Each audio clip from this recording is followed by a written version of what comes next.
Hello, everybody. Welcome to episode 254 of Optimal Living Advice, the podcast where we take any questions you might have about the many struggles of life and get them answered for you here on the show. I am your host, certified life coach Greg Audino, reminding you before we begin that if you have a question you would like help with on the show, we welcome you to email it to us at advice@oldpodcast.com. advice@oldpodcast.com. And we'll be taking our very first question today, to my knowledge anyway, from a military officer. And I'm so happy he reached out today, not only because we have the chance to help and support him, but because I think there are a lot of misconceptions about not only what types of struggles that members of the military are at risk for, but also how they're treated and how well they're able to find help for hardships that are not just severe PTSD. So let's see what we can do today to help this man out. Here's his question. As active duty military, it is difficult to watch leadership not care and let my enlisted burn out or get overworked. As an officer, I feel responsible, but I cannot change anything. And the civilians aren't held to the same standards and get 4 times the pay. I know a lot of the burnout comes from mindset, but I don't know how to fix it. A really great question today. Thank you, sir, for sending this in, and thank you, of course, for your service. It's a tricky one for me, as my knowledge and my exposure to the military is fairly limited, but I do have some ideas for you. And I suppose my first question would be, even if you did know how to fix your own mindset or the mindset of your enlisted, in which direction would you want to fix it? I decided to do a little reading after composing my thoughts about your question, and I want to share with you the results I found from a study courtesy of the AUSA, that's the Association of the United States Army, for those who might not know. So the excerpt I read goes as follows. Research at Walter Reed Army Institute of Research in Silver Spring, Maryland, documented that when soldiers view their officer and NCO leadership as effective, the rate of those in the unit that meet the screening criterion for any psychological problem is 5.8%. On the flip side, if soldiers feel their officer and NCO leaders are ineffective, the proportion of those soldiers that meet the screening criterion for any psychological problems rises to 22.6%. Toxic leadership translates into what amounts to a 4-fold increase in risk of psychological problems. So this may be surprising to some, probably to most of those that associate members of the military with complete mental toughness, affected only by the traumas of war, but otherwise able to power through any personal issues as though they didn't exist. It's very easy to think this way.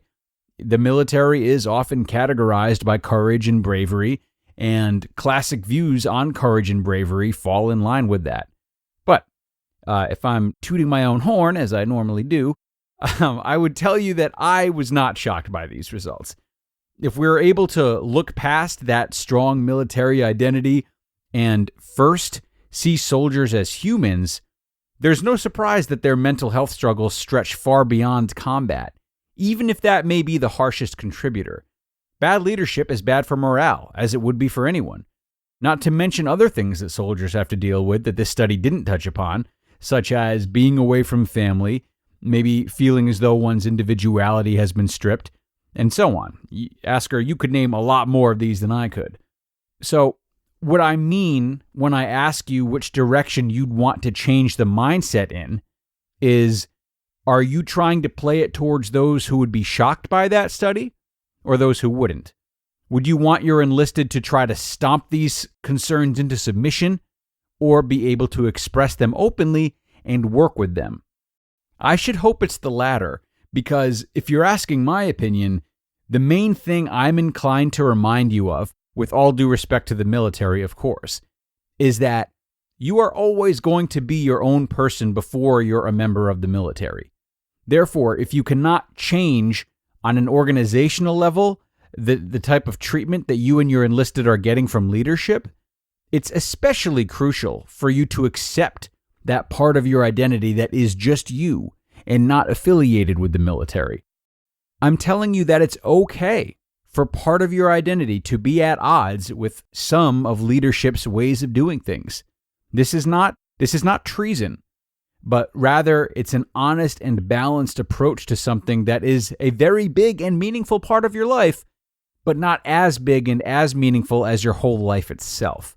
The same could be said of other huge commitments in our lives. Plenty of people are able to have very happy marriages even if they take exception to some of their spouse's behaviors or habits. Plenty of people base their lives on religions even if they question them or formulate separate opinions on some issues. Devotion and questioning are not mutually exclusive within either of these examples, nor are they mutually exclusive for the military. Being content with this is key for both you and your enlisted. So with that being said, I think it's worth it to ask yourself how much space is given to your enlisted for them to express their feelings of burnout, of overwork, or anything else that they may be troubled by. Are they forced to suppress all of this, or can you be an outlet for them? It goes without saying that many soldiers are forced to turn to this type of support after their time in the military. So, how good of a job are you doing to replicate that type of support now? Your enlisted don't just look up to leaders. They look up to you as an officer. Actively play the role the leaders are not playing. And if you can't promote physical health, mental health, relaxation, etc. in your actions, at least do it in your words and strengthen your camaraderie in that intangible way. You can be your own leader for them by setting an example. Because, again, they're watching you too. They'll know you care, and their spirits will be lifted if you open up in a way that's constructive and not complaining. This is true of any job you ask them to do. Be the one to do it first. This will gain their trust and reassure them that they're being looked after by someone. And setting this kind of example is likely what leadership is hoping you'll do anyway. So they might just be willing to make changes you graciously ask them to make if they see you being a leader in your own right. Once again, many thanks to the asker for submitting this question today, as well as for his service. I do hope this helped you to see yourself, your officers, and your relationship with the military in new ways.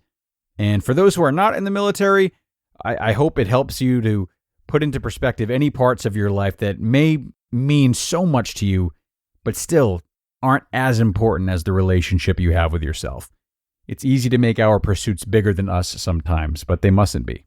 So, with that, have a great rest of your day, everyone, and I will look forward to having you back here in the next episode. I'll talk to you soon.